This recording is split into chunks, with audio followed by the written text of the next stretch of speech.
తిరుపతి జిల్లా వెంకటగిరిలో సుమారు 35,000 విలువ గల గంజాయిని అధికారులు పట్టుకున్నారు. ఈ సందర్భంగా మీడియా సమావేశంలో special enforcement bureau CI Nageswara Rao మాట్లాడుతూ గంజాయిపై ప్రత్యేక నిఘాలో భాగంగా తనిఖీ చేస్తుండగా అరవ రమణయ్య అనే వ్యక్తి నుంచి 600 గ్రాముల గంజాయి స్వాధీనం చేసుకున్నామన్నారు.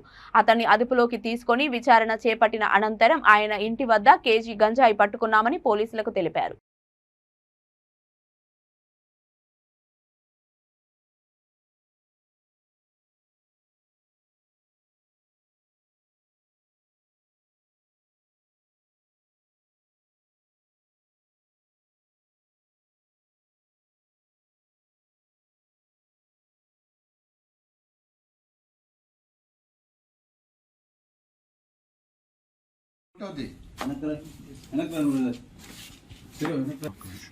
District special enforcement bureau officer అయిన రాజేంద్ర గారి ఆదేశాల మేరకు మేము డైలీ గంజాయి గురించి, ముఖ్యంగా గంజాయి యువతలో మధ్య ఈ మత్తు దీనికి బానిసలు కాకుండా ఉండేందుకు కాలేజీల కాడ మంచి మంచి సెంటర్స్లో మేము బస్ స్టాండ్, రైల్వే స్టేషన్ నిఘా బాగా పెంచి పెట్రోలింగ్ చేస్తున్నాం. ఈరోజు తెల్లారగట్ట రొటీన్లో 5:30 ఆ ప్రాంతాల్లో చేస్తుండగా అరవ రమణయ్య అనే అతను మాకు తటస్థపడ్డాడు.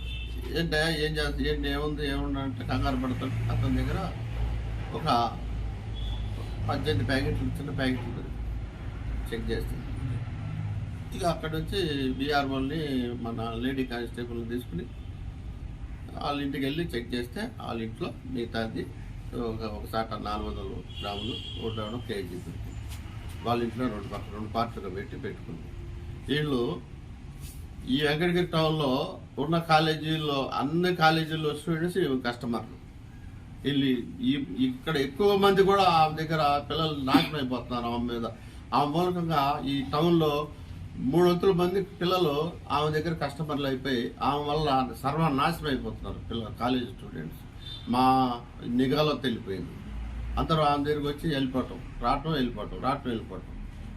అది ప్యాకెట్ వచ్చేసి 8 గ్రాములు ఉంటుంది ఒకటి, అది 300 కేజీ 300 పెట్టుకోండి, 2000 పెట్టుకొని ప్యాకెట్ 8 గ్రాముల ప్యాకెట్ 300కు అమ్ముతున్నారు ఒక ప్యాకెట్. డిమాండ్ పెరిగి అంటే దగ్గర మ్యాక్సిమం దాని వాల్యుయేషన్ 35,500 వస్తుంది కేజీ.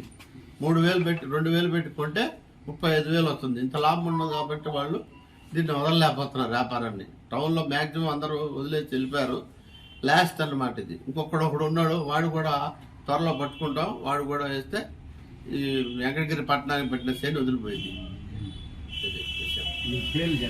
అరవ రమణయ్య ఆ భార్య భర్తలు. గంజాయి విషయంలో మట్టుకు ఎస్పీ గారు ముక్కు పాదం మన్నారు. దీని మీద కఠినంగా నిర్ణయం తీసుకోమన్నాడు. ఎస్పీ గారు ఆదేశాల మేరకు మేము కఠినంగా తిరుగుతున్నాం. రేత్రి పగలు అన్ని తేడా లేకుండా తిరుగుతున్నాం. అనుమానం వచ్చిన కాలేజీలు కాడ మేము నిఘా పెట్టించాం. స్టూడెంట్స్ మీద కూడా నిఘా పెట్టించాం. అన్ని కాలేజీలకి అవగాహన సదస్సులు పెట్టి అన్ని కాలేజీల్లో కూడా ఒక 1 అవర్ తీసుకుని అన్ని కాలేజీల దగ్గర కూడా మేము క్లాసులు కూడా చెప్తున్నాం దీని గురించి, గంజాయి గురించి. చేద్దామనే ఉంది వాళ్ళ ఉద్దేశం. అది చెప్తే ఎక్కడ మనం వాళ్ళు కూడా పట్టుకొస్తే క్లోజ్ అయిపోద్ది అని ఉద్దేశంతో మ్యాక్సిమం ట్రై చేసి గట్టిగా చేసి కూడా చెప్పండి. రైల్వే స్టేషన్లో సాధువు ఇచ్చాడు, ఎవడో సాధువు, గూడూరు రైల్వే స్టేషన్.